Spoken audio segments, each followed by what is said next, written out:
No drugs in Surat city अभियान की शुरुआत 1 अक्टूबर 2023 को हुई। इसके बाद से पुलिस को लगातार मादक पदार्थों की तस्करी में सफलता मिल रही है।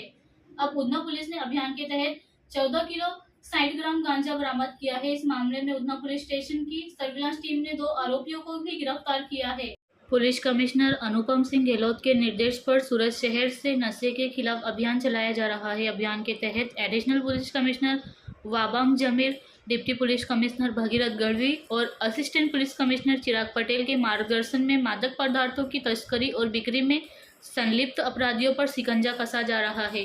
सर्विलांस टीम को सूचना मिली थी कि उधना रेलवे स्टेशन के पास से 2 लोग गांजा लेकर आने वाले हैं। इस पर टीम ने उधना रेलवे स्टेशन के पार्किंग गेट से बाहर से 2 आरोपियों को गिरफ्तार किया। उनके पास से गांजा बरामद किया गया, जिसकी कीमत 1,46,000 रुपये है। इस मामले में जी मिट्टू निवासी शिवनगर सोसाइटी सचिन और के रविंद्र निवासी शिवनगर सोसाइटी सचिन दोनों निवासी मूल गंजाम ओडिशा के निवासी है। इस मामले में 2 आरोपी अभी भी फरार है।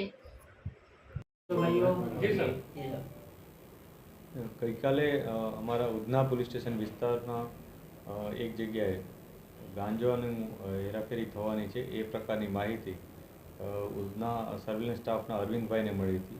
जे आधारे पोलीसे त्यां रेड करी अने ते जगह तपास करता बे व्यक्तिओ मळी आव्या हता, जेनी पासेथी गांजो मळी आव्यो हतो। आशरे 14 किलो जेटलो गांजो छे, जेनी कुल किंमत आशरे 1,45,000 रुपया थाय छे। एनी साथे 2 मोबाइल पोलीसे जप्त कर्या छे। आ मोबाइलनी किंमत 20,000 गणवामां आवी छे अने लगभग 1,60,000 मुद्दामाल पोलीसे रिकवर कर्यो छे।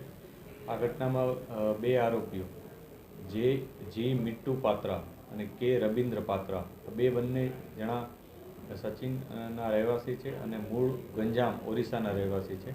તેઓ ઓરિસ્સાથી આવી રીતના ગાંજો લઈને આવનાર હોવાની માહિતી પોલીસને મળી હતી। જે જગ્યા હતી એ ઉધના રેલવે સ્ટેશનનું જે પાર્કિંગ છે એની સામેનો જે જાહેર રોડ છે એ જગ્યાએ પોલીસને મળી આવેલ હતો। જે બાબતે પોલીસે ગુનો નોંધી અને આગળની કાર્યવાહી કરી છે। આ ઘટનામાં હજી 2 વ્યક્તિઓ વોન્ટેડ છે, કે એકનું નામ કાલુ અને એક બાબુલા કરીને છે। એની તપાસ અત્યારે પોલીસ કરી રહેલ છે।